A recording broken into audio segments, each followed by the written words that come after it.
everybody. Welcome to the YouTube live. Today's title is When You Stop Doing, Everything Changes.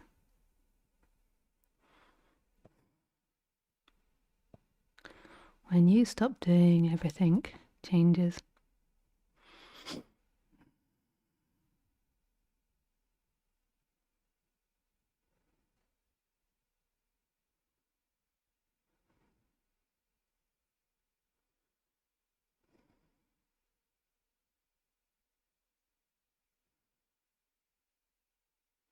So just before we begin, I will just give a little bit of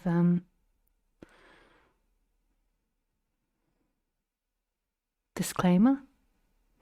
This isn't therapy, I say it every week.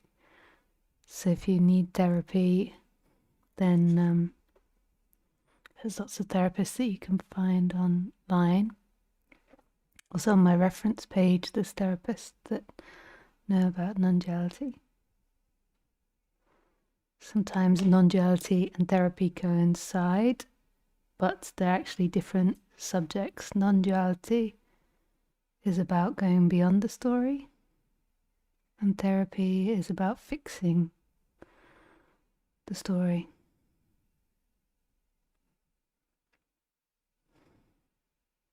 Okay, that's the disclaimer. And yeah, when I do these talks, they're spontaneous in the sense they're not planned or pre-thought about. So sometimes there is a lot of silence. It's something that you can just really enjoy. So we'll start with a bit of silence.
So YouTube is telling me to put in advertisements. I just want to say, if you watch my videos and maybe even my live streams, I don't put in, some people have been complaining that I put in too many ads, and I don't think that's me. I think YouTube has the power to put in ads over me.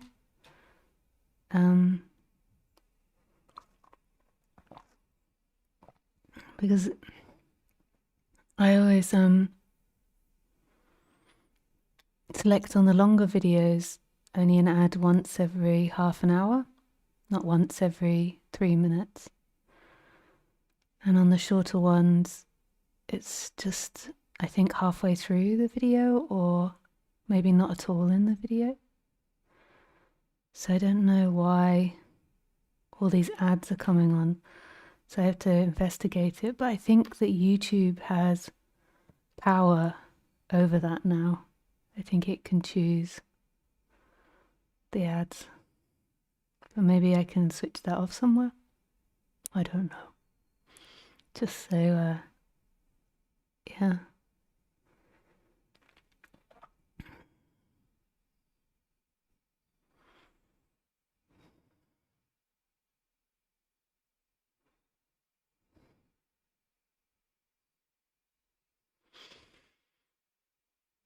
Yes. Okay. So, what is the title? Again, I've forgotten.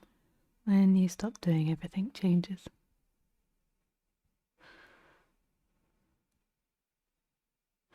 You know what's so amazing that is always missed by most people is that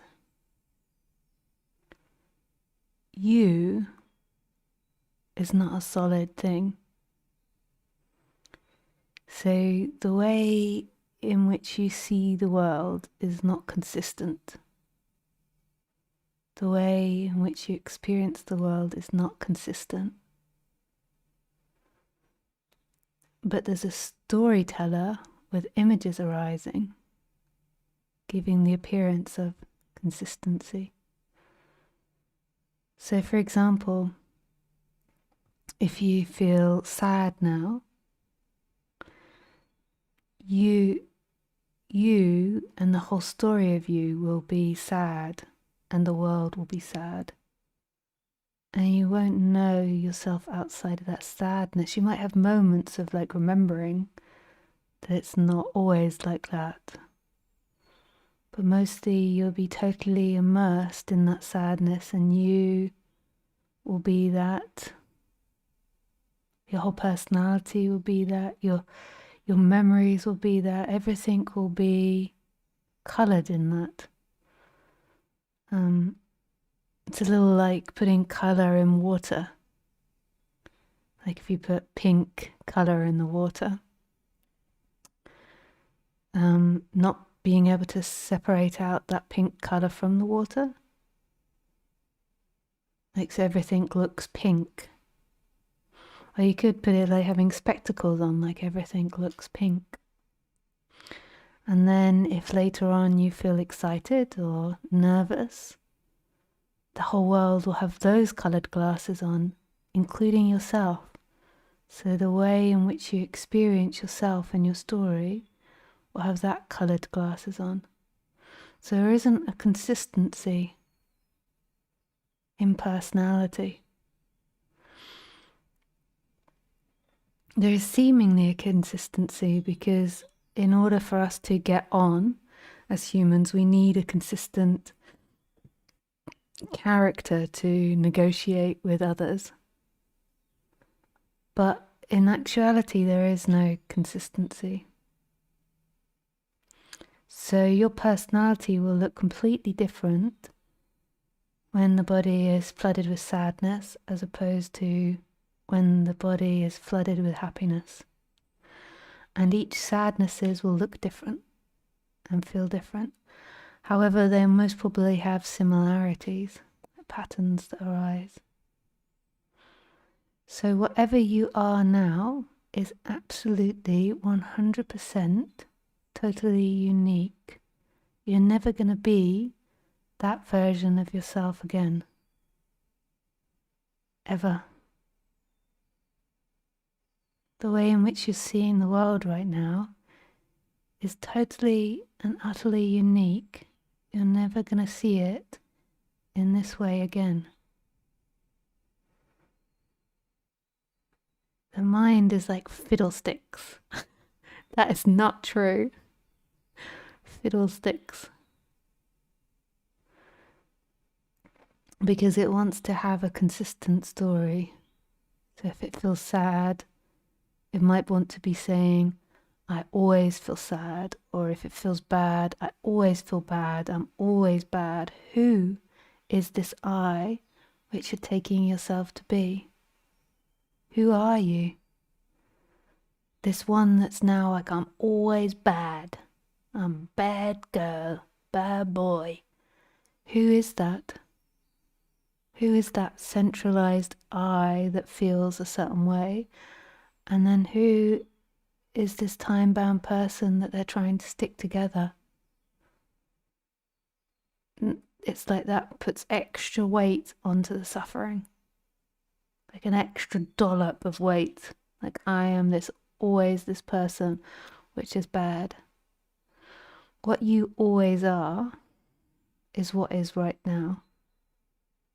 That is not bypassing the body or spiritually bypassing in some way, because the body is seemingly arising now. But what you are is what is now, and what is now is totally empty. It's totally empty. And in that there might be a colour coming up of feeling sad, or feeling grief, or feeling joy, but none of that is what you are. What you are is the experiencer of everything, which is everything. You're totally empty of anything. Your true self is selflessness.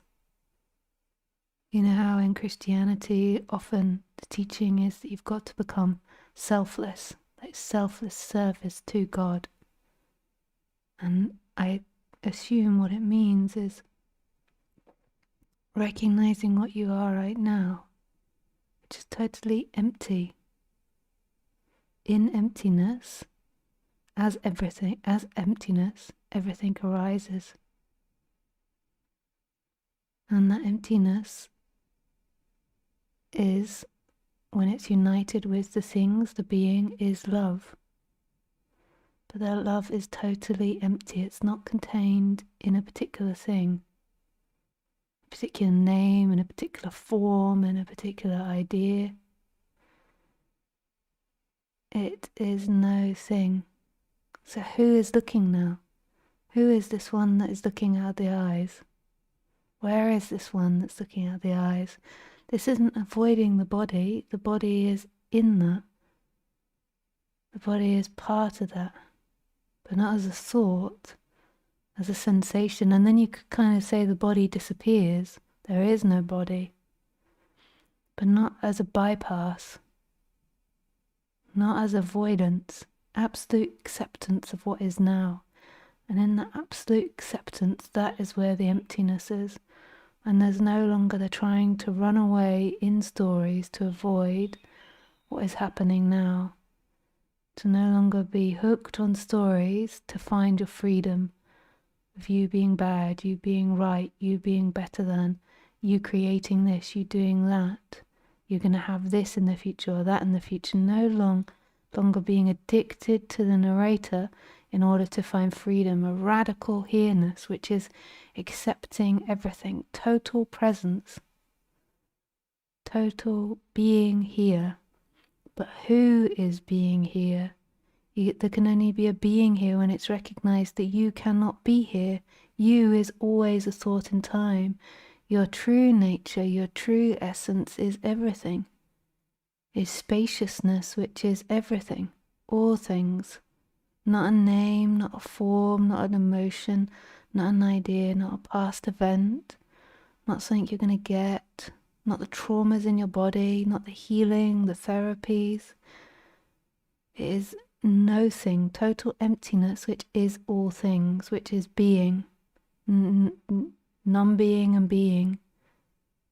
That is who you are, total presence, aliveness, awakeness, not separate from anything. Only a story and an image is separate. Your essence isn't separate. And this is how the human is meant to live. To not be attached to any story. Stories to arise, but not to be attached to them. Thoughts to arise, but not to be attached to them. And rooted in self, which is total selflessness, total emptiness. Doesn't mean the body-mind doesn't have preferences, but the preferences aren't you. They're coming and going in what you are as the spaciousness. Who are you? Who's listening to my words now? Who's hearing this? Where are you? Notice that there's no difference between who you are and the sound of this voice. The pure consciousness is the appearances, is the voice, is the nose, is the face, is the spaciousness, the walls, the colours, the paintings, the lava lamps, it's all. The windows, the drink, is all.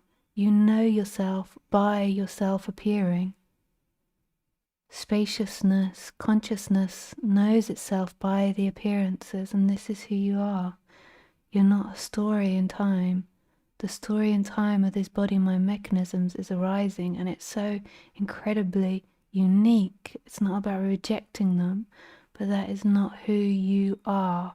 When there's belief that that is who you are, then suffering is going to arise because you think that freedom is in a story, is in thoughts, is in something you tell yourself, and then you endlessly chase your tail trying to get to a story which is made up, which you can never arrive at, which will just produce more and more stories. You've got to find God now, peace now. Where is that? It's right here. It's who and what you are. It's the spaciousness. This isn't something that someone teaches you. It's even though I'm the one that's speaking, I'm actually not a teacher. This is yourself remembering yourself. So this body-mind is being used to be spoken through so that self can remember itself. But these words are your words. They're not somebody's words. They're your words. Your words as everything, as consciousness, as life itself, not a person, not yours as in your name, Andrew or Alice or Muhammad, Lisa. It is life remembering itself as this emptiness and this spaciousness, that it created all in order to experience itself as separation, and then it's now remembering that what it is, who it is the creator.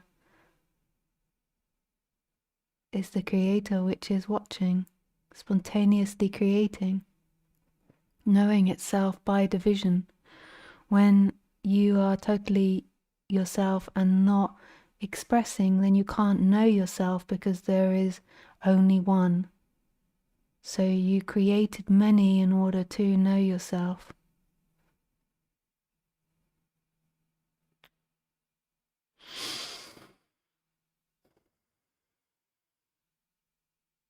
So what's super beautiful about it not being me that is teaching you is that this message is free.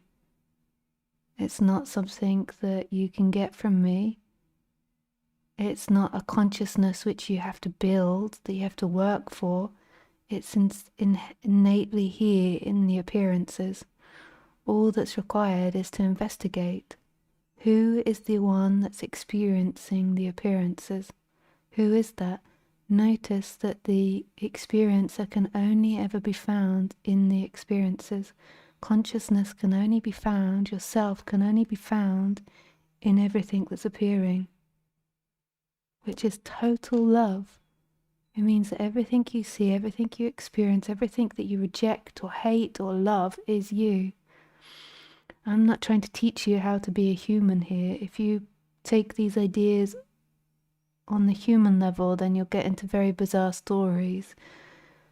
I am trying to teach you beyond the human. On the human level, if you need help in the stories, go and find somebody that helps in the stories. This is about beyond the stories. Who is experiencing the human? Who is experiencing the character? Who knows what's happening now? That knowing, your true self, is the appearances. So where is consciousness now? Mind says consciousness is in here, it belongs to me, or it's behind here and it's conscious of a world. But if you investigate, you'll notice that consciousness is actually found in anything and everything that's appearing. So consciousness isn't limited somewhere. Where is consciousness, this consciousness you think you are? Does it stop like right in front of Lisa and then Lisa is outside your consciousness? So your consciousness stops here and then Lisa appears, but how would you know Lisa if your consciousness stops here? Anything that appears must be conscious. The lie is that it's your consciousness. It's looking through that body, but it's not your consciousness. Who is this you? You are the divine. You are free now. Who you are is free now, totally free. Expanded, present, alive, watching. This is who you are, not the character, not the stories. Well, the stories convince you that there's some freedom in time, then they will keep going round and round in circles, like a cart following a horse. They always used to say that in Buddhism. Cart following the horse. Or the buffalo. Keep going, it'll keep going. Stories cannot free you. Stories can improve the character, they can improve the experience, they can improve your story in time, but they're always stories. What is free now beyond the story? What is here now beyond the story? Rest there, be who you truly are. When the stories and the consciousness are interlocked, it's like the consciousness is like glued only to the stories of me, my life, what's going to happen to me. I need this, I want that, they need to be nice to me, and your emotions are like jumping around with all these stories. Who are you beyond those stories? Who are you beyond that?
Okay, so if anyone has any questions in Zoom, you can raise your hand. And what I will do, because I know a lot of people don't like asking questions on Zoom, is that I will take one written question and then take a question of somebody with their hand up and then one written one. So you can write your question at any time, when I'm speaking to someone else.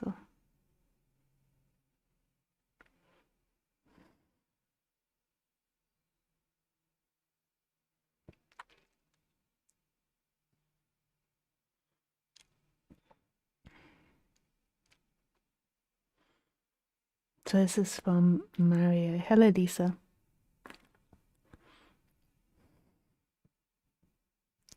It's such a gift of being, so it's just covering, able to listen to your teaching, my question would be, why is the body-mind mechanism within me refusing its new way of living, a way beyond the character,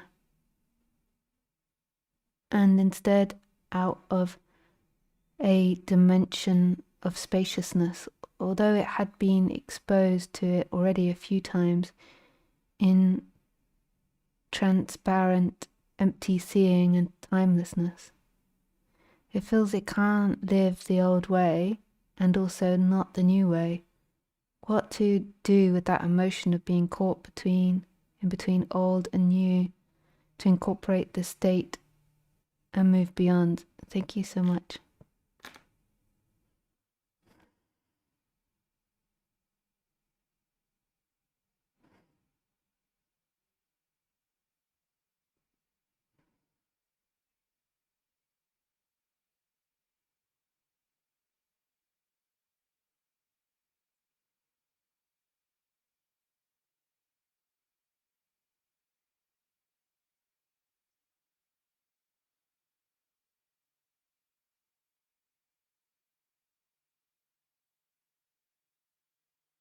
So what's so amazing about the character is it's so convinced that it has free will.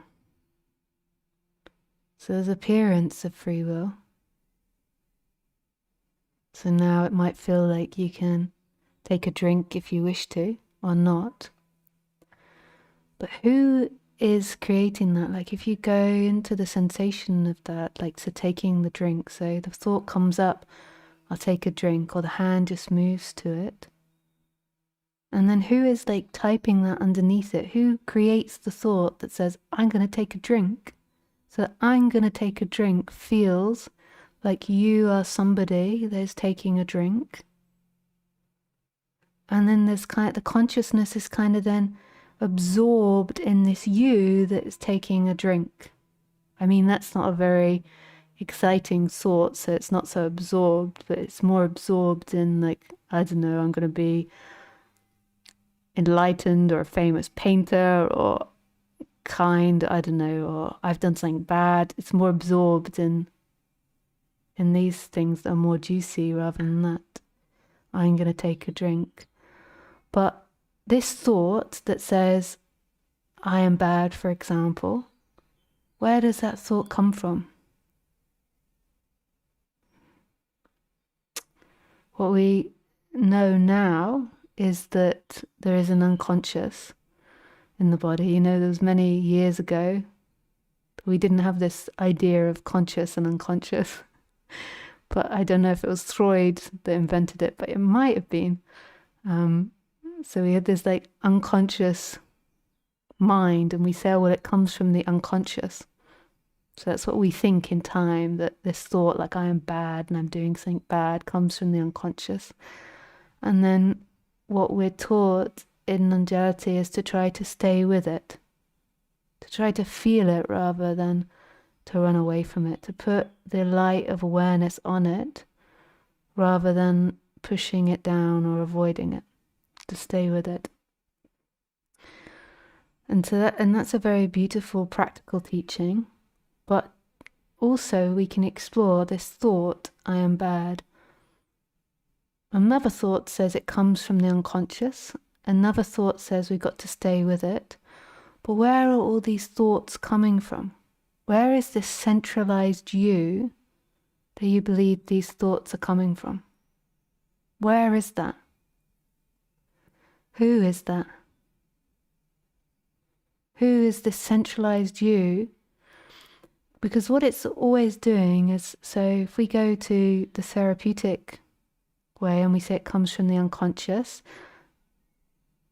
and we got to stay with it, we've got this idea of a body-mind mechanism with an unconscious in which this thought's arising from, and that's seemingly what's happening in time. But actually, if you go really deep into the experience, we're suspended in the middle of no time.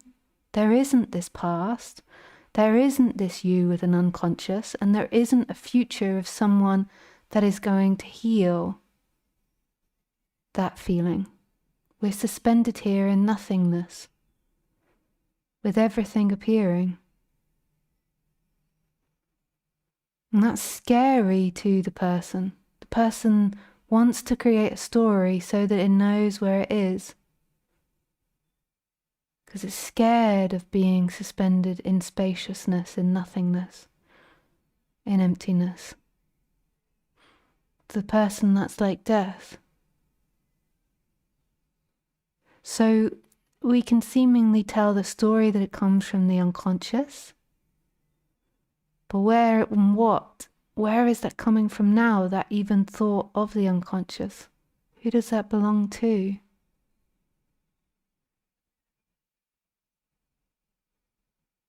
So there's nothing actually happening in reality. There is only what is. There's not really a time-bound reality. There's thoughts and images that are giving appearance as a time-bound reality, giving an appearance of you. But who are you before you're born, and who are you after you die? So what a lot of people don't do is they don't investigate where these thoughts come from and stay at the root of where these thoughts come from. You know, a lot of non-duality teachers now teach to look at the emotions, to feel the emotions, to heal the emotions, and I totally agree with that. But it then gets missed, this. That is there actually time and space? Is there actually somebody there? Who are you?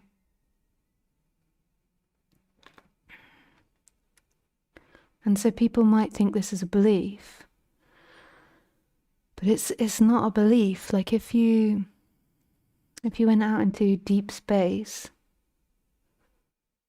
and there was no two things, the essence of deep space would not have time and space. It's only when two things arise that there is space.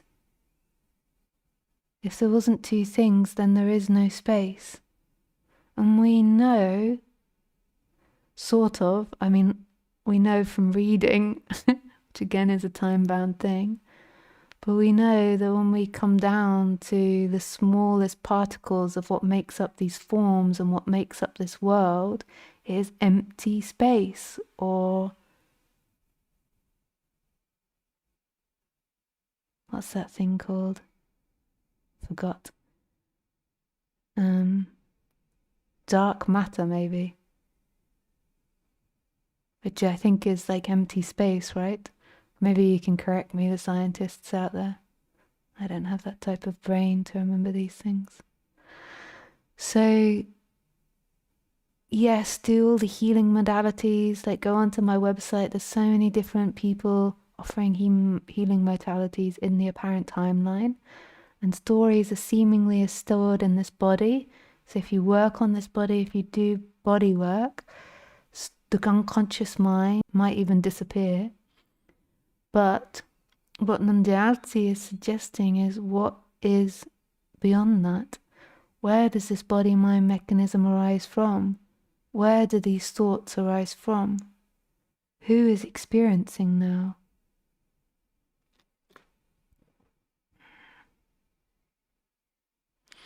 So my advice is always to do body work when there's intense emotions, and then when there isn't, investigate. Who is experiencing now? Where does that thought arise from? I forgot what the thought was. And is there actually time and space happening, or is that an illusion? Don't listen to my words. Don't take this on as a belief system. Investigate. Sit, close your eyes, or lay in bed and investigate. Where is this you? Where is time and space? Where is the past? Where is the future?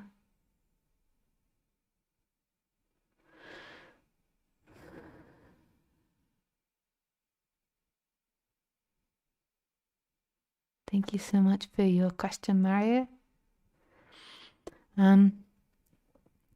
I have to go to the toilet now. And what's so amazing is like, so I'm going to walk to the toilet and every moment there is just nothing happening. So there's seeming walking to the toilet, and the scenery and the views are changing. And then there's going to the toilet and different sensations and views. But there's nothing happening, and there's nobody it's happening to. It's all empty. Every footstep. It's a mind, it's imagination which is sewing things together, making this feel like a reality. Where is this time-bound reality in every moment? Where is the one that suffers in every moment? Where is the one that's experiencing all of this in every moment? It's just empty, empty, empty, empty. Empty footstep 1, empty footstep 2, empty footstep 3. Okay, excuse me. I must make sure I turn off all my microphones.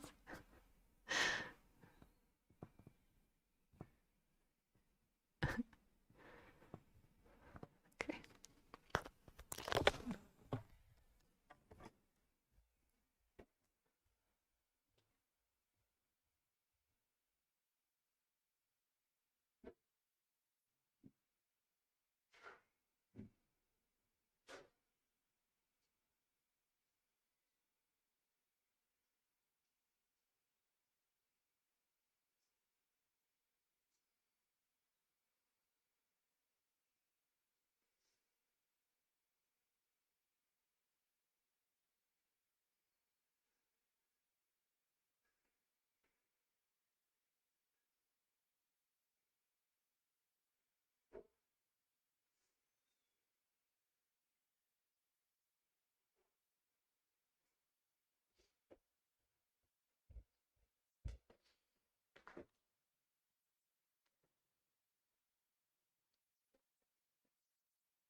You have to be careful of this thing. It rips out the hairs.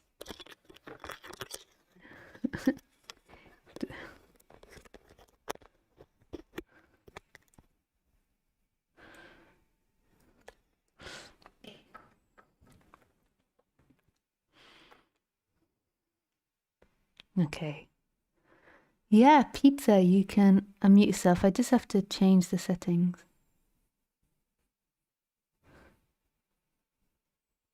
Oh, you did it. No, you didn't. Hang on.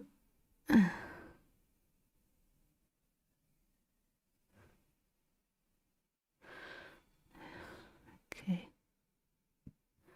Yeah, they just changed it to hosts tools. Okay. There you go. You can unmute yourself now. Hey. Yeah, really lovely to see you.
Oh, I'm really enjoying the silence. Don't worry.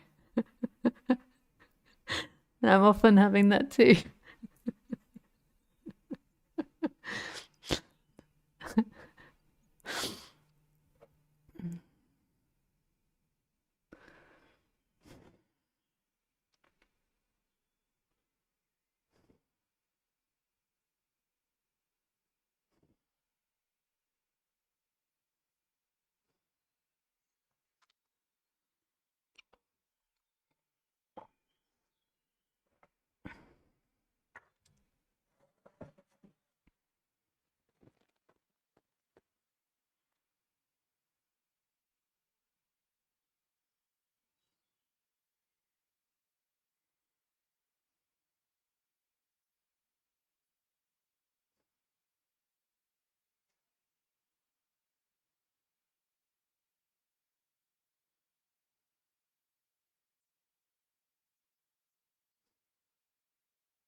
Mm.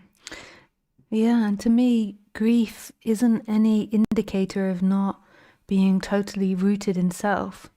Grief is a very natural human emotion, and what happens in the switch is not the pushing away of grief by trying to get something in a story or by telling stories. It's like totally embracing.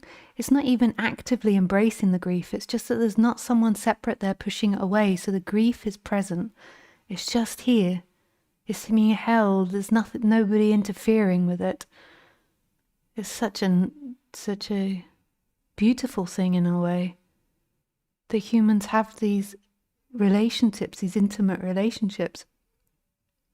And that is why we ourself are separated, so it can experience these intimate relationships and know itself as all these different things.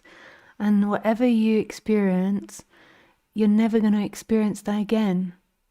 So there is this sense of always like letting it go. You seemingly feel like you experience it, like your dog, you experience again and again and again for like 15 years or something. But in reality, you're never experiencing it again. It's this beautiful appearance. But even that 15 years is in that moment, it's like this beautiful appearance of apparently having a 15-year relationship and apparently having this intimacy with a thing. Like, and that's, but ultimately we can't really have a relationship with things because there is only one here, appearing as many.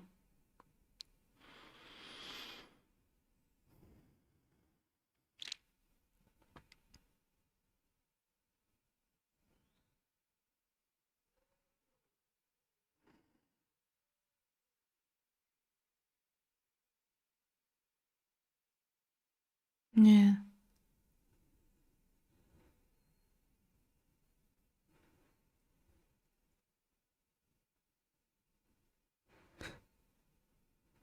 yeah, yeah.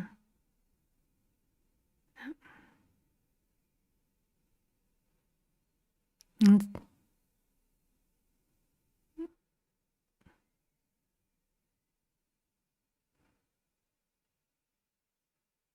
yeah, yeah, yeah, yeah,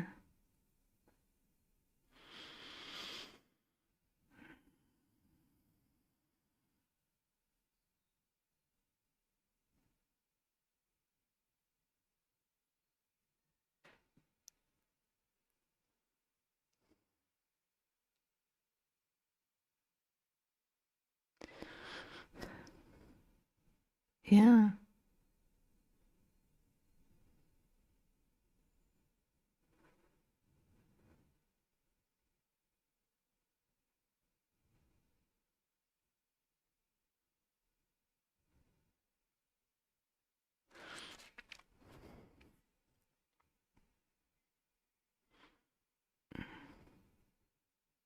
and the more this is seen, the more that experiences can be fresh.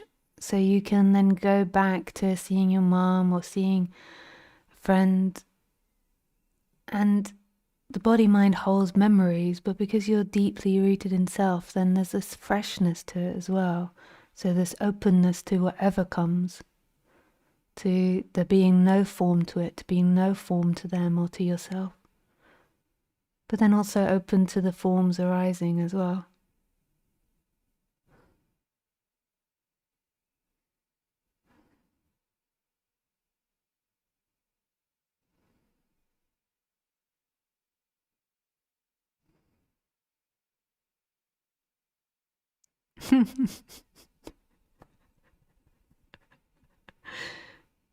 It's strange.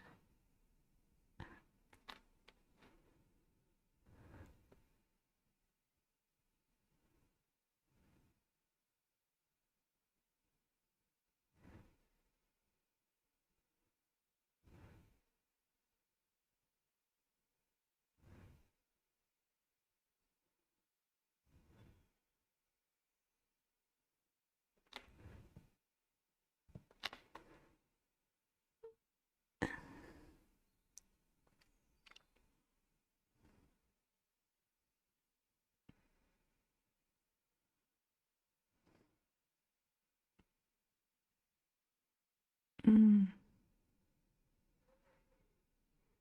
Yeah, that's really beautiful.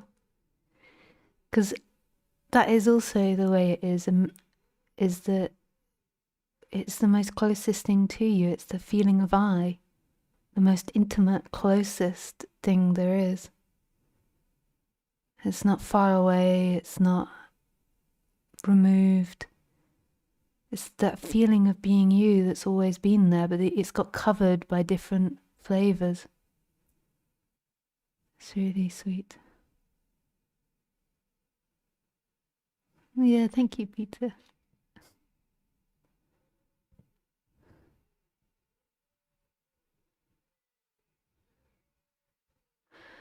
Okay, we just go to a written question now. So do one to the other, because I know that sometimes people don't like being online, so you can write it. This is from Tim C. Hey, Tim C.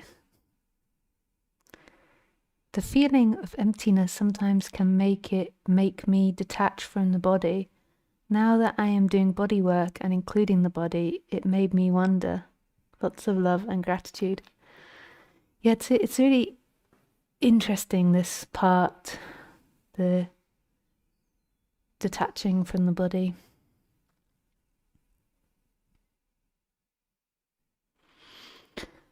And my sense is that different teachers speak about this in different ways because they had different experiences with it. So some teachers, when they got into the emptiness part, they were detaching from the body. So they were going out into space and they were detaching and bypassing the body-mind mechanism. And then, like you say, they do body work or they get into the more feminine side. And then there is this reconnecting that happens, a reconnecting to the body and feeling all the emotions and feeling all the pain. And there can be a period of intensive emotions then, and it can feel very contracted for a period. So some teachers can speak about that, and then the teachers can be very anti the emptiness or the spaciousness. But that is because they had the experience, Timpsy, that you're having. Whereas for some people, they can have the experience the other way around, where they have a deep feeling of the body-mind mechanism and a deep feeling of the I am. And the I am tends to be, when you first discover it, is in the heart area. And there can be intense awareness of the body and the feelings. Sometimes, like Eckhart Tolle said, that tends to be a more female or feminine way, is to be more aware of the body. But it's changes, as always. Yeah.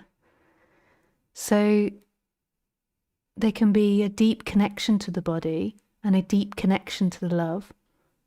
But there is like maybe a strong being blown around by the emotions, because there is just the sense of the I am and the body mind mechanism. The emotions maybe really sort of blow the person around, like there's an element of instability there. And then what can happen to these body mind mechanisms, and those body mind mechanisms that are more in contact with the body, more than likely they will have already gone towards doing healing, because they were so aware of the emotions and the feelings. So they would have already done healing work. Then what can happen is an emptiness can join that deep embodiedness. So there's this deeply embodied side, a deep feeling of the body. It's not a detachedness from the body. And then there can be a recognition of the emptiness of all things, and they come together. So there is the feeling of the body, the feeling of the emotions, the feeling of the love, but then there is this emptiness, which isn't a detached emptiness. It's a spacious emptiness that happens. But it's deeply connected to the love and to the experience of everything. So what it looked like for me, particularly in the beginning, but as the years have gone on, I feel like the body-mind mechanism has become, that has changed. But in the beginning, what it looked like when that happened is that there could be,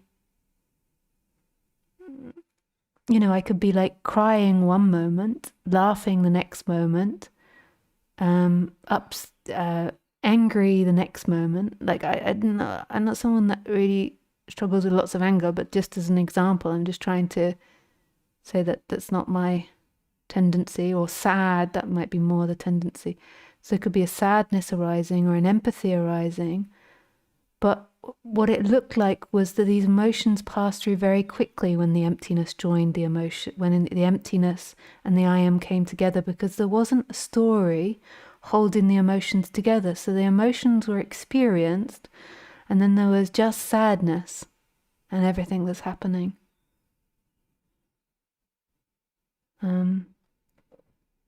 If you just have this emptiness awareness and you're not in contact with the body, then there can be this coldness, this lack of empathy, and this spaciousness that is just around the head. And the person can be very unemotional, or can come across as very unemotional. And so sometimes when a feminine character awakens, people don't recognize it, because they're kind of looking for a sociopathic character that has no emotions. Like they're kind of looking for somebody that's just this spaciousness, this detachedness that has no emotions. So there's this one teacher, this one man, and his female student awoke. So it's in the book, I've forgotten, by David Godman, something. So his female student awoke, and this was in the 60s or 70s, and he said to the followers who, are around her a lot, you don't recognize her because of her emotions. You're distracted and not seeing her because of her emotions. And he would say, but I assure you, she is no mind. So she could be laughing and then crying and then angry. And they were expecting this person that had no feelings. Like that's often what we expect, because we've been taught the masculine approach. We've not been taught this integrated approach. So people missed her. So there she was. She was also only 19 years old. So also another thing, the idea of a 19-year-old woman, enlightened, that's emotional. It's like everyone's like, yeah, you just go into the forest and work on them emotions, love. That's like very like, I can imagine what that looks like to people that think that it's about not having emotions. So when you come across someone that's not emotional and is talking about spaciousness, then it could be that they're having this more detached, disassociated way. A lot of teachers have that first. And so now there is a big wave against spaciousness, against the spaciousness teaching. Because they have that first, and then years later they go into the body and discover the body, and those two come together. And then there's a big, like, spaciousness is bad. And it's not that spaciousness is bad, that it has to come together with an absolute acceptance of the body-mind mechanism. Because the body-mind mechanism is appearing. So it's absolute acceptance. And my experience is that, and this might just be this body-mind, who knows, is that when that awakening happens, there is this enormous emptiness. So you become really porous. So if I walk into an environment with lots of people crying, then I'll start crying. Because whose emotion is it? Whose is that in that environment? So I walk in and I would start crying, maybe. I don't know. What people want is they want somebody that walks in that's all zen and is like, I'm having no emotion and all these people are crying and I'm the emotionless one, and so that means I'm enlightened. But that's the masculine way, and that's the big against that now. And I feel sad because I feel like there's a big againstness of non-duality now, because it's like pushing back against that. But actually, it's this coming together of the masculine and the feminine. So, like, I feel what happens here is whoever I come in contact with, I kind of become, I'm not a fixed Lisa, I become half them, half the Lisa character. Like this third entity arises between us. And it's, I don't even know what Lisa is. I don't even know if that is true, that there is a Lisa in any, but there's this like other thing that arises. See, it's like a deep connection to earth, to the environment, to the energies, to what's happening. But it's deeply empty. There's nobody experiencing it. So it could be crying the eyes out with grief, but there's nobody experiencing that. And that's not something that you can imagine. You can't then go and pretend to be that. You know, that's what our mind likes. It's like, okay, let's take somebody that's all like, and copy that. And that's the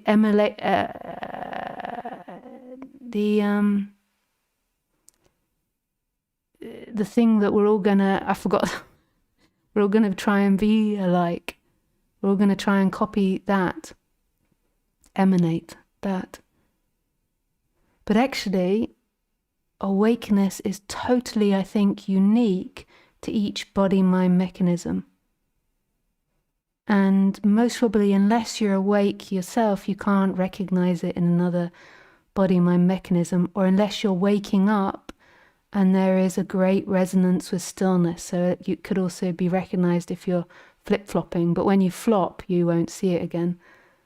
But then as you begin to flip, you might doubt and believe the teacher a lot. Doubt them and believe and doubt them. It astounds me, like when I go online, these masculine teachers, so it's not necessarily men, it's not I'm not talking, because it can be in a female this arises, this masculine teaching, and they're the most popular, but they haven't awoken the feminine aspect yet. You know, it's just this kind of spaciousness that's here in this area. And the way you can see it, maybe on a more intellectual level, you can feel it. But on a more intellectual level is, are they speaking about love? That's very important. Because if you've awoken the feminine, you'll be speaking about love. And are they openly emitting emotions? Are they apologizing? The reason these things are important is because it's like a more embodied thing. But it's empty, it's only arising now, it's not a time-bound thing. There's nothing that's experiencing the sadness or the joy or the love. There's nothing there. That emptiness, that spaciousness is not from here. It's the whole thing is totally empty. The whole thing is totally spacious. The whole thing is loving. The whole thing is anger or sadness or joy. It's the end of division of mine and other.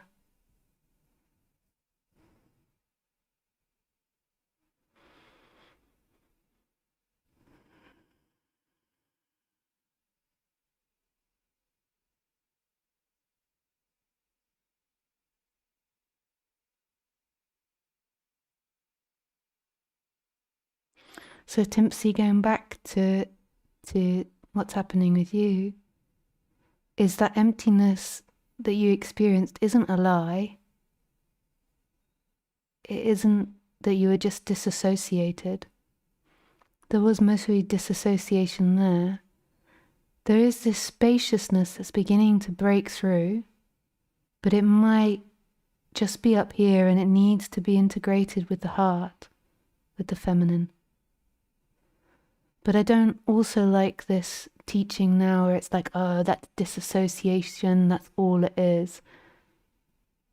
There might be elements of that, but this underlying spaciousness, it's like this consciousness is trying to break free from being here, in here, to all things.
Yeah, Connor, do you want to unmute yourself?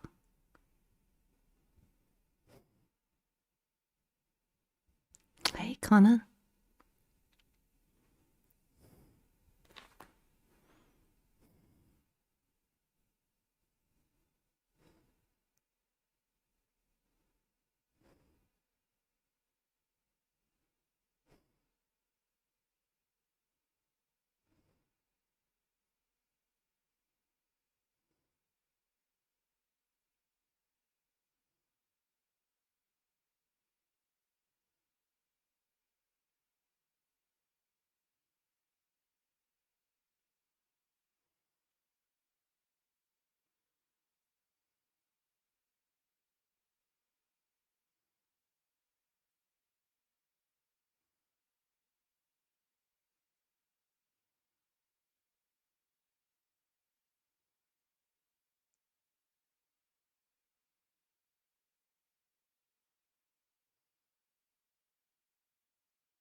Mm. Mm.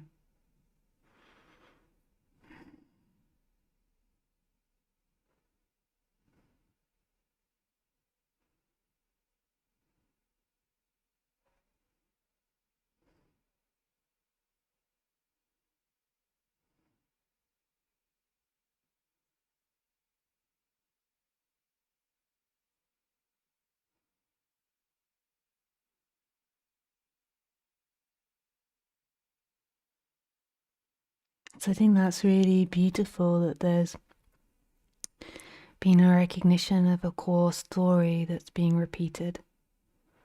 So what happens is the mind repeats stories. Like, just for example, we're going to take I am bad. So the mind repeats this story, and the mind and the body, in a way, aren't separate things. The body takes on that thought, or the thought arises because the body is holding that thought. So somewhere in the body, in the heart, in the solar plexus, there's this holding, like I am bad, and then the body gets held in a certain way, and it feels like there is somebody that's bad. And now in the awakening story, it feels like there is a Connor that's recognizing that and staying with the I am badness, or breaking the seeking away from I am badness, so staying with that. But notice, so I'm not saying that you shouldn't do that.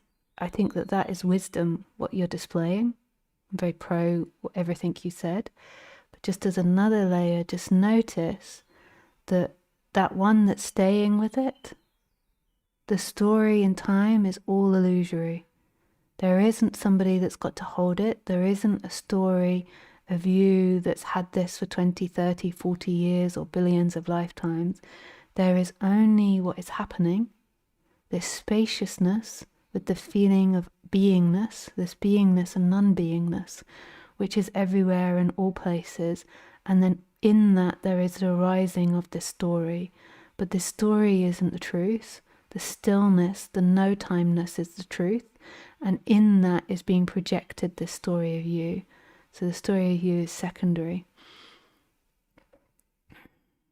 The avoidance is often the person in time. So it's the ego. The avoidance is this one that imagines itself coming from the past and going to the future. And it wants to be happy. So in the moment when it feels like it's bad, it tries to ignore that, and then it tries to pretend that it's all good. This is just an example. So all times it tries to pretend it's all good. That is the illusory ego. It lives in time. It's going from moment to moment, trying to pretend it's all good to everybody. And it's playing this game of seeking being all good, and it creates a time-bound person. Whereas in reality, what you are is beyond that. You're this no-timeness that's just here, and that's appearing in the just here-ness. When you're connected to the true self, then this seeker doesn't need to play at being all good. This illusory character doesn't need to play that game anymore. And as that begins to break down, there can be a consciousness of I am bad, which is at the center of it, a breaking away of that, a staying with that, and a breaking down of that one that feels bad. Because you're resting as self, and you're seeing that none of that is true. All that game begins to crumble. You don't need to be a good person. You just need to rest as self, and then the character does as the character does.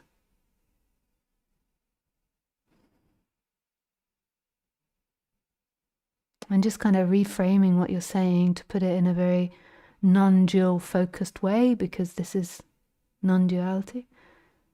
And really also, I'm saying I'm just doing that, but actually it's just arising.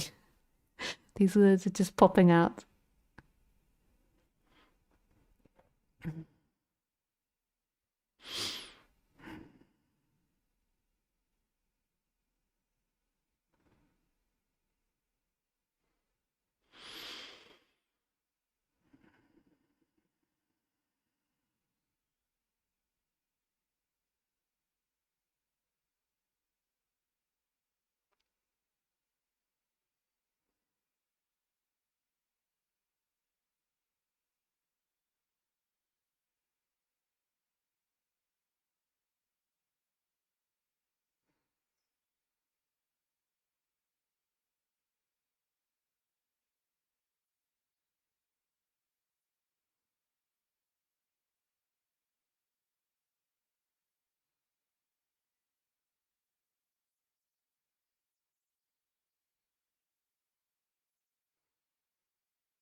Thanks, Kana. I'm just going to go to someone else because I see there's quite a few people today. Hey, Anka, you can unmute yourself. Hey, Anka. Nice to see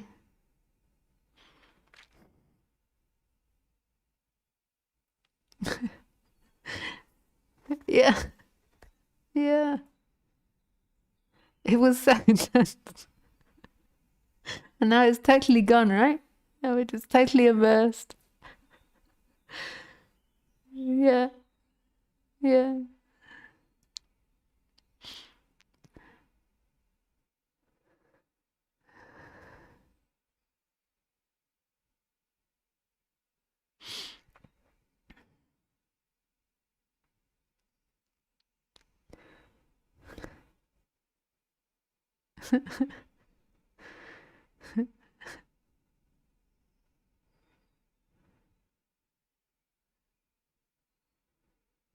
Yeah. Yeah.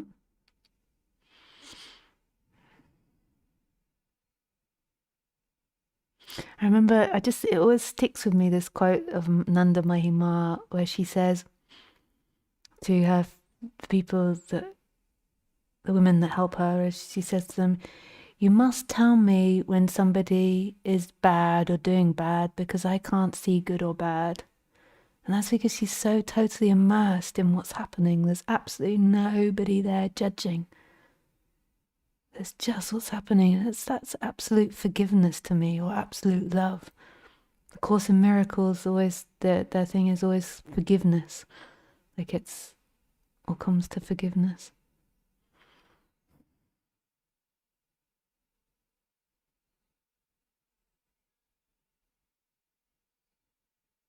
Yeah.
Yeah.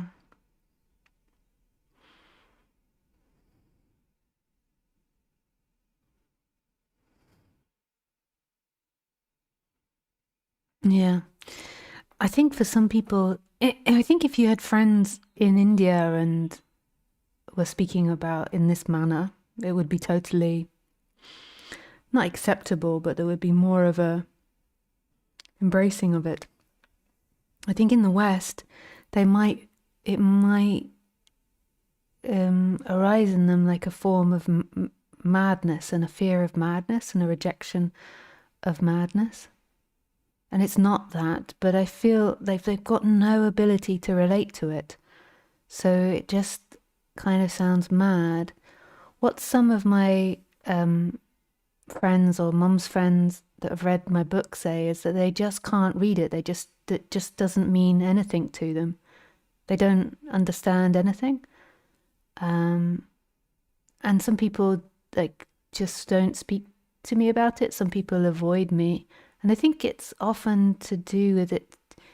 It maybe sounds really mad to Western society. And and people are afraid of that. So when somebody becomes afraid, then they might become angry, they might run away, they'll go to the four, responses of being angry, running away, avoiding or pleasing. No, that is fighting or pleasing. Mm.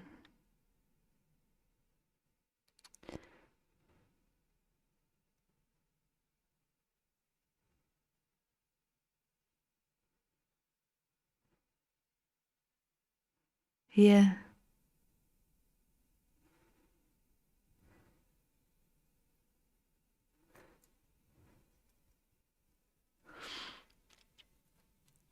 Don't know, yeah. In the instant, yeah.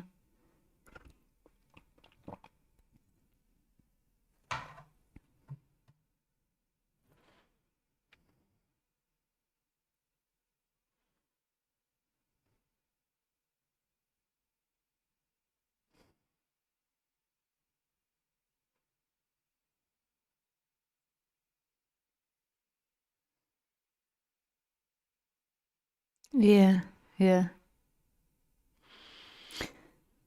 No, I don't think. I think that that's the way it goes with regular mainstream society. Is that generally gets quite a strong response from people unless they're already slightly into spirituality. Even people that are into spirituality, it can create quite a strong response. Um, and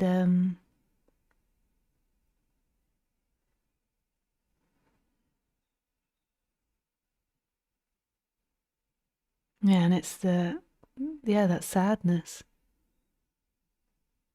just the holding of that, the seeing that, their rejection.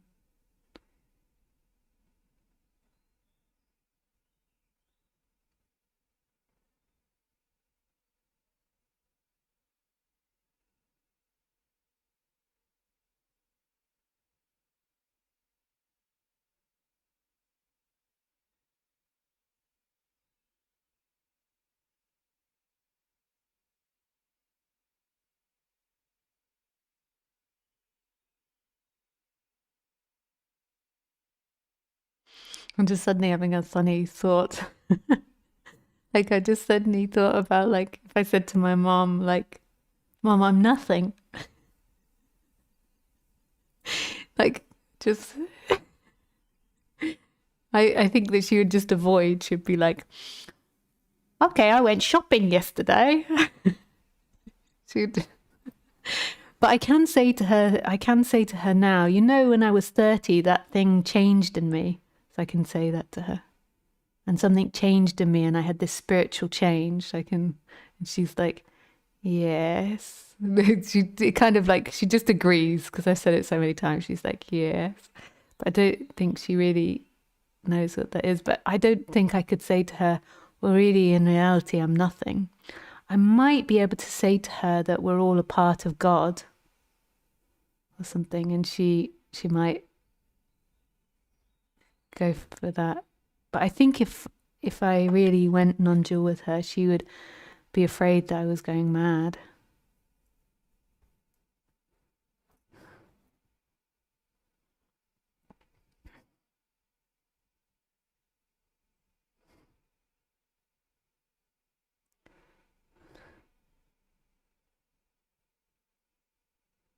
Yeah.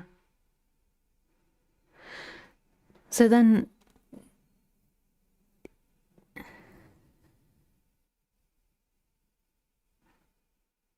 yeah, yeah.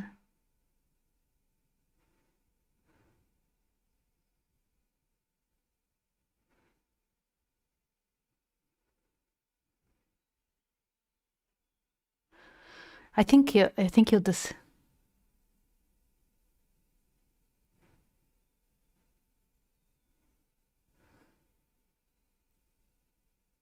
yeah. I think it will. I think through time, like through the apparent time and the interactions, they'll become like a way of knowing when total honesty can happen and not so much honesty. Maybe if it was with people that are already into the work and spirituality, maybe jealousy arose or they thought that you were teaching them. There's all different types of things that can arise. They might not even be conscious of it, so they get reactive.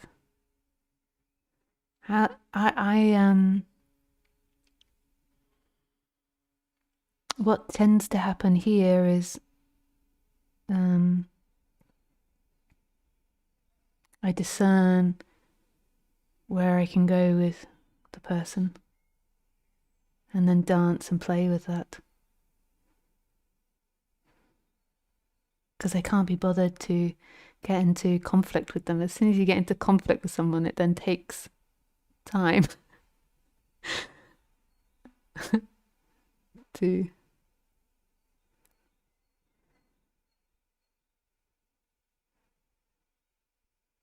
yeah, yeah, yeah.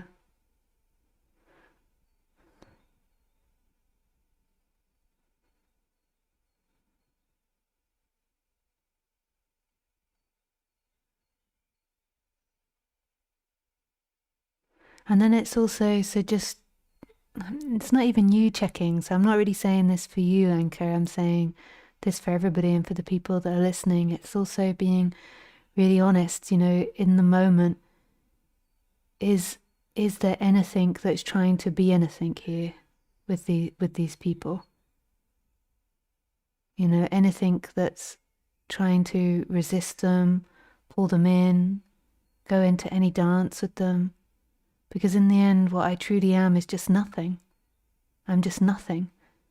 And then there's a meeting of the other person, and there's just nothingness meeting nothingness.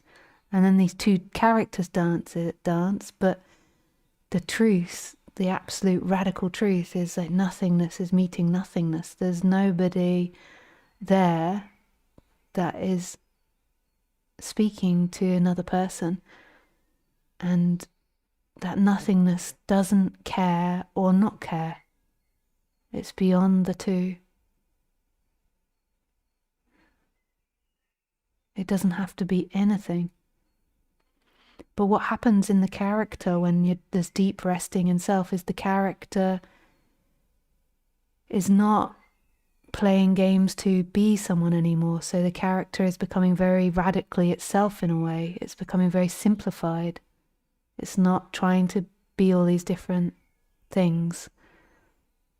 And this flow arises in the character, and the flow comes from the character losing all its complex thinking, losing its attachments to time and space. So the character is becoming very simple and very immediate in its responses, not very invested in any stories.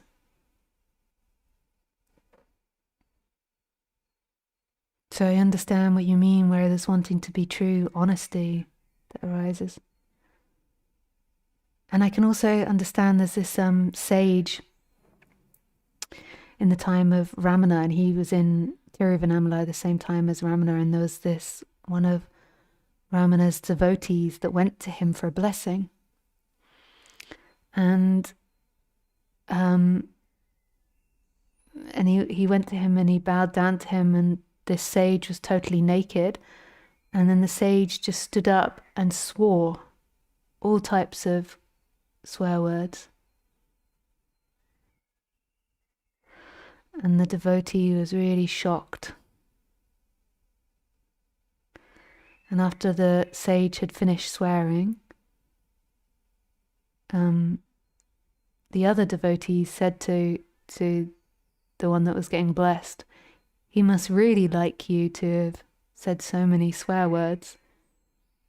He only does that for ones that he really likes." What I love about these types of stories is I understand how this can get translated into abuse and all these types of things, but in that instant, that sage, I sense, was just being really authentically himself. And in that energy, there was just swear words that came out. It wasn't personal. He wasn't hating anyone. It was just swear words came out. And who knows why or what energy was in the field. It might be that the seeker went with lots of hatred, but the sage wasn't pretending to be a sage. He wasn't pretending to be good. He wasn't pretending to be enlightened. He just was totally himself. To Westerners, that would look mad. But what I love about India is that it's holy. Well, it can be holy. Just to totally be wherever you are in that moment, without any restraint.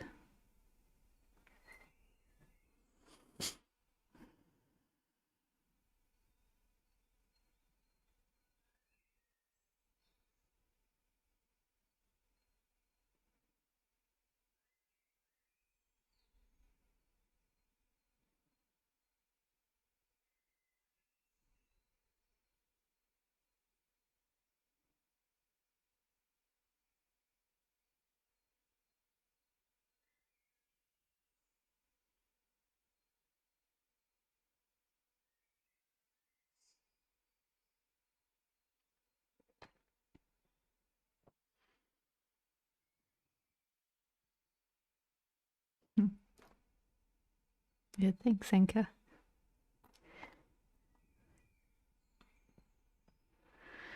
Malfred, you can unmute yourself. Hi, Malfred. So nice to see you.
Mm.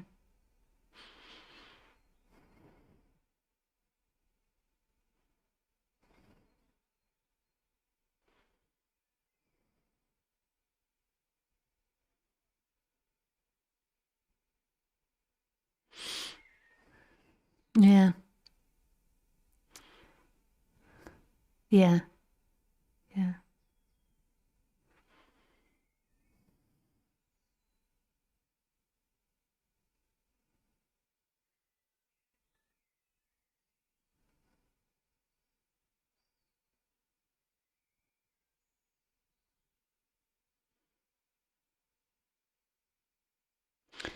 I feel like at the moment, like what's happening there is it's the Malfred dream. So the reason that it's not really the Malfred dream, but the dream is of Malfred. So I feel like if it's going to be a thought, it has to be related to Malfred. Because what's appearing there is the dream of that body-mind mechanism of that character. What you were is presence, and what you are right now is presence. But then as more thoughts came in, the seeking came, and then there was this gluing to the thoughts, so the thoughts became the world. Whereas in that day, in that mystical experience, there was no gluing to any thoughts. And it has to be, like, what's going to appear there is always going to be in the colour of Malfred. You might have other people's thoughts arising there, but that's a different thing. Like psychic stuff happens, but that's different. But it's like that is what the dream is going to be. What the dream does is the dream thinks there is a consistency, but when it stops, you realize there is no consistency. And the seeker thinks, I've got to let go of Malfred, fix Malfred, and do all these things, but actually, it's not really like that. Because when presence happens, there just is no Malfred. But it seems to happen like that they go together, that when you're identified, you relax Malfred. But in that moment, there was no Malfred, there was presence experiencing itself. You can have presence experiencing itself with thoughts, but there's a difference between identified thoughts and not identified thoughts. So identified thoughts come with this glue that make your world that, you know, you know the difference because it's separated out. And then the thoughts of the thought arising to water the garden or something. That could be an identified thought, but that could just be a totally practical thought. And sometimes you don't even need a thought for that. The body is just doing it. It depends.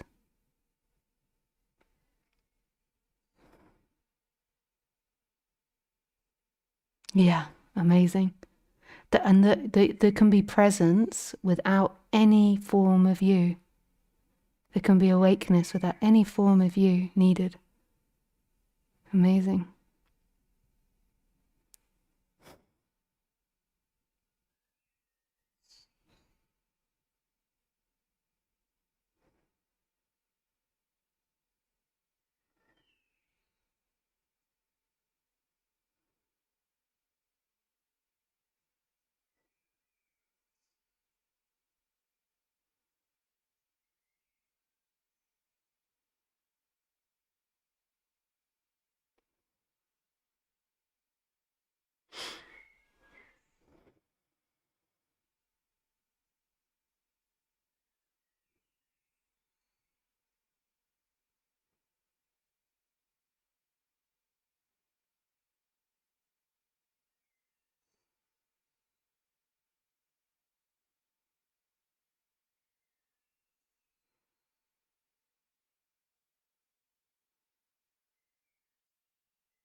Yeah.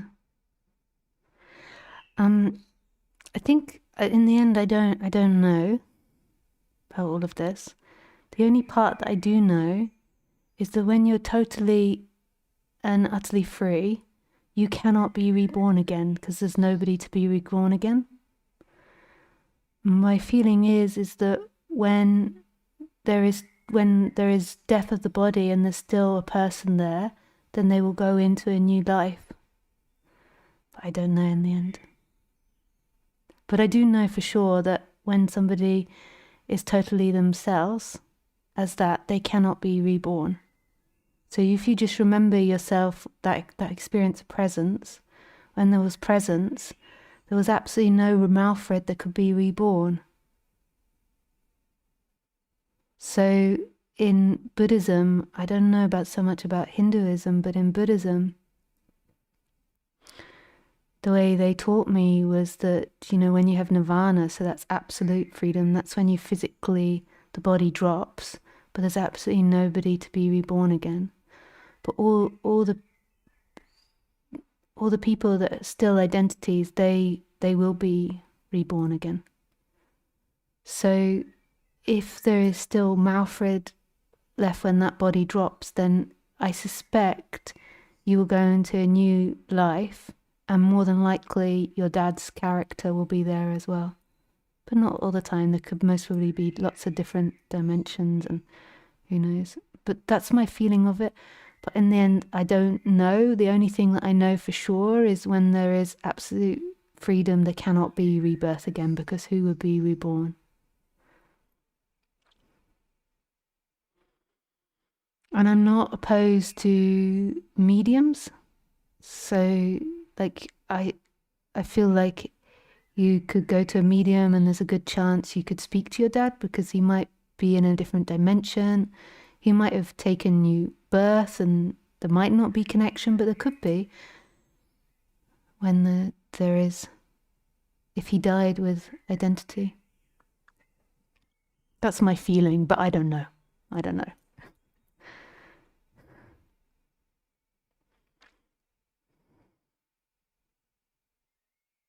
Yeah, yeah,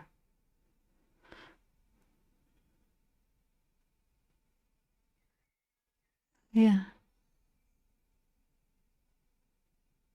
yeah, yeah, yeah, yeah.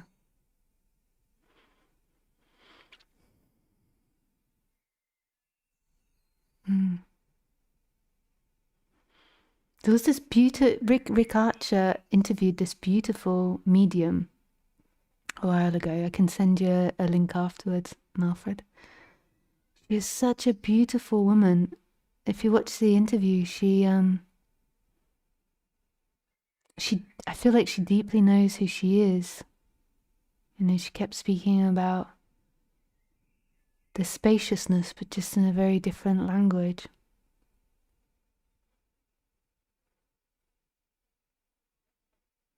Yeah.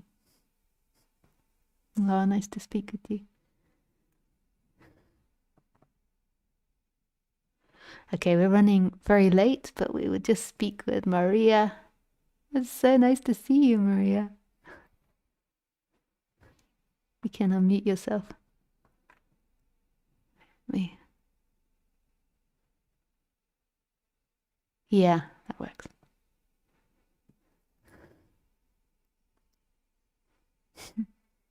Hey, Maria. Yeah.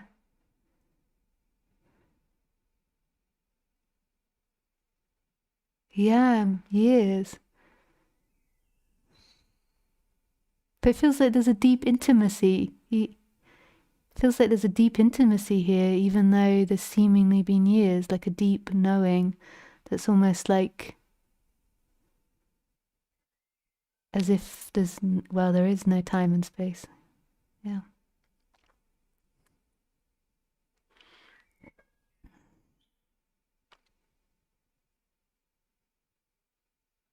Yeah.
Right.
Oh, wow.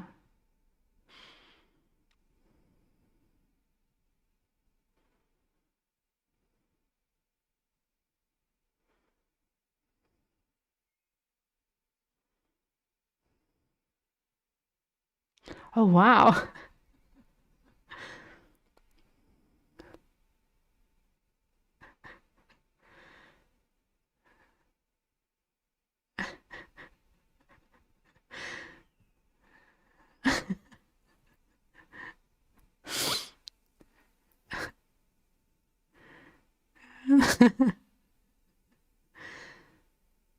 Wow. Yeah.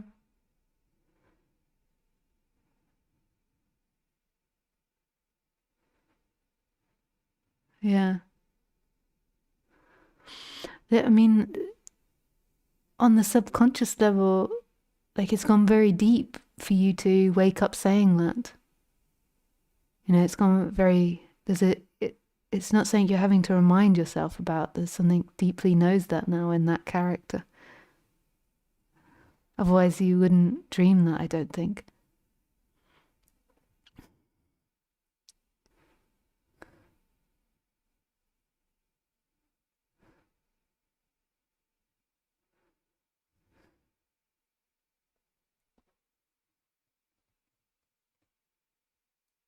Jumped on.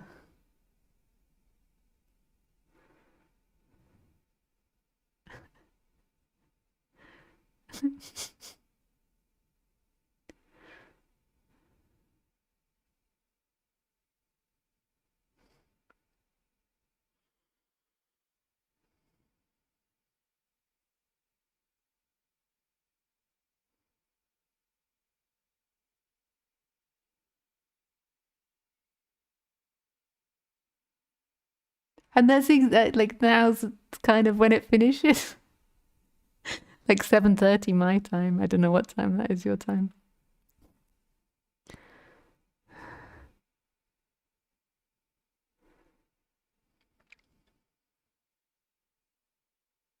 Yeah, sure. Yeah.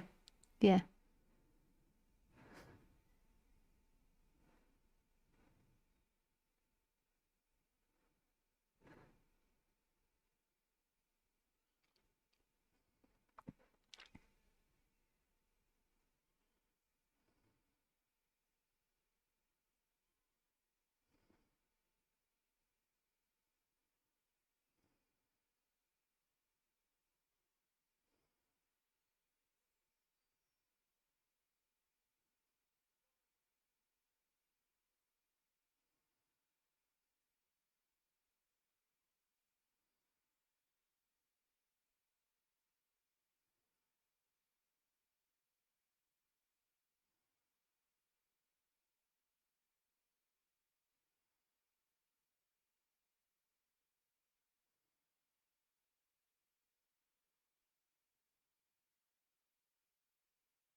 Yeah.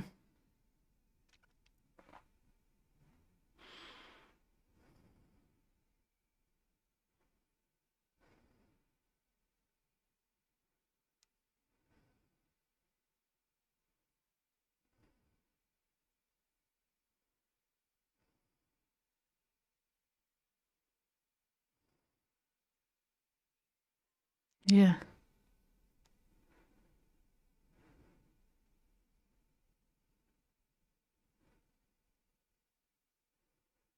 Yeah.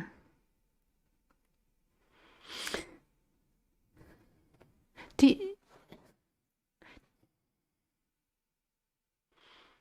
yeah.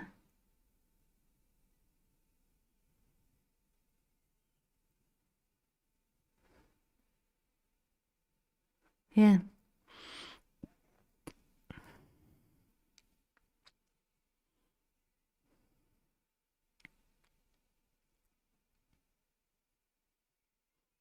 Yeah.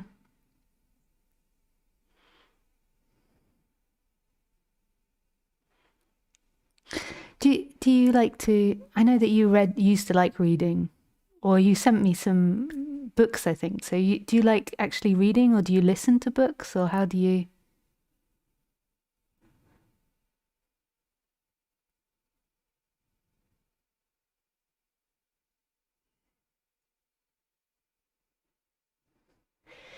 Because there's this. Because you mostly heard me speaking about Ananda Mahima, and I just feel like with what you're asking me, it would be really good to read Ananda Mahima. If I feel like I'm hearing your words, and then there's an energetic sense of what you mean, and I feel like reading her will be really helpful. The thing with Ananda Mahima is that you have to read the books. There's no audiobooks, you can't really find her online. And the only books that are available really are the diaries of people that are around her. So you kind of have to read all these diaries to get a sense of it. And she speaks so beautifully about this part of this surrender to maintaining this character in any way for other people. And she doesn't speak about it as such, but you just feel it and know it deeply from reading other people's reports of her. And I feel like it would be really helpful. You know, when she had her shift, she was married in India and she just couldn't maintain that life. And her only other option was homelessness, really, because if she didn't maintain being a wife, then there was nothing else she could do. She couldn't do a job. She was illiterate. She couldn't read or write. In those days, it was inappropriate for women to do anything. So she really had to. There was real. It's not that she had courage, but she just had no possibility to maintain this wall. And so, through other people's descriptions of her, you really become immersed in what happens when all of that cracks. And I feel like this is really healing on the human level, and then it drags you deeply into that silence and that radical honesty of what we are, and allowing life to have its will. Yeah. So just intuitively, I feel like if you can, I'll send you, if Maria, you put in the questions group on Telegram, if it's not bugging who you are on Telegram, I'll send you some links to the books. If you just flag yourself in the questions group on Telegram and say, this is Maria, then I will send you some links to books to read from her that, yeah, I feel it might really answer your question better than I could answer it in words. It will answer it in a more energetic way, a more demonstrated way.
Yeah.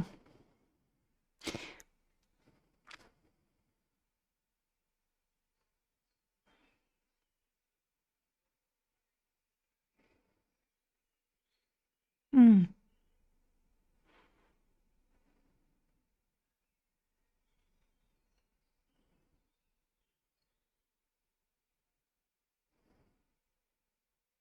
Yeah.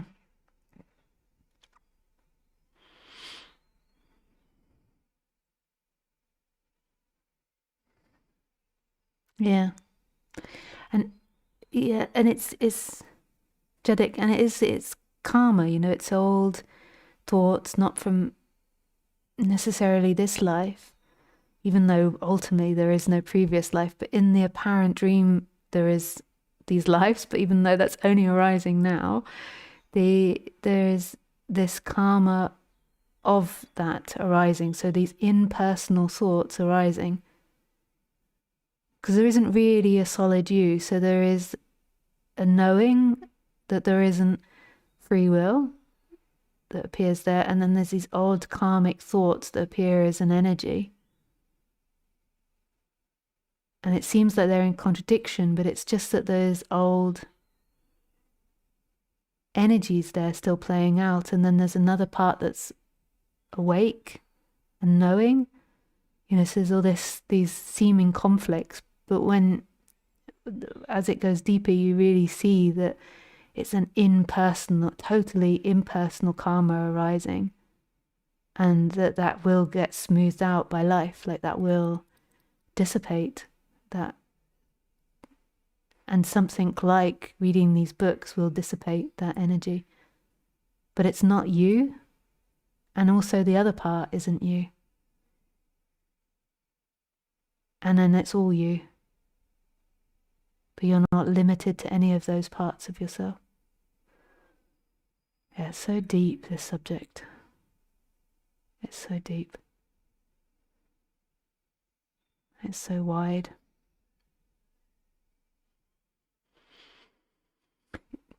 But maybe that's enough for today. Yeah, we've done quite a long talk. Yeah. No, I was so happy to see your hand up, and yeah, to see you there. Yeah.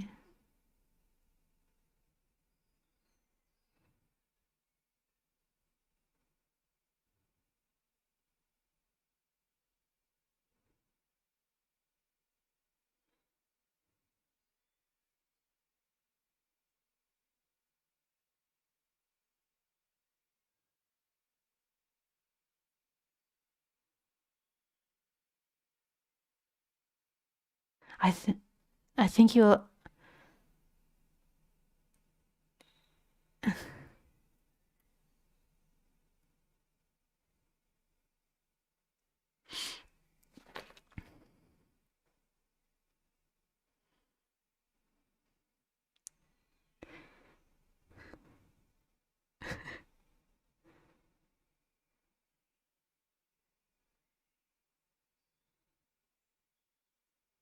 Yeah, and I think the same will happen with these diaries. It's so energetic when you read about her, just about her. So it's not so much the theories.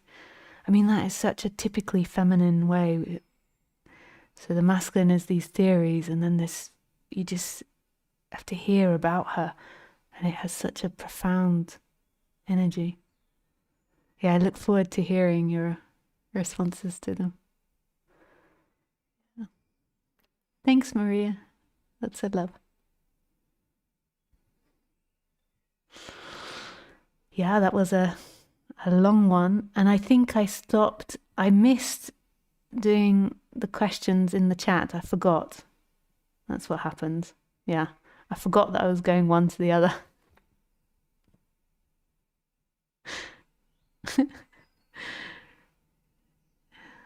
I was also so happy that there were some women asking questions as well, because I don't know if you realize, but on Sundays, often the women don't ask questions. Yeah. Okay, so I'll just say goodbye to YouTube and then I will come back to Zoom and just spend a moment with everybody. So, yeah, thank you to everybody in YouTube.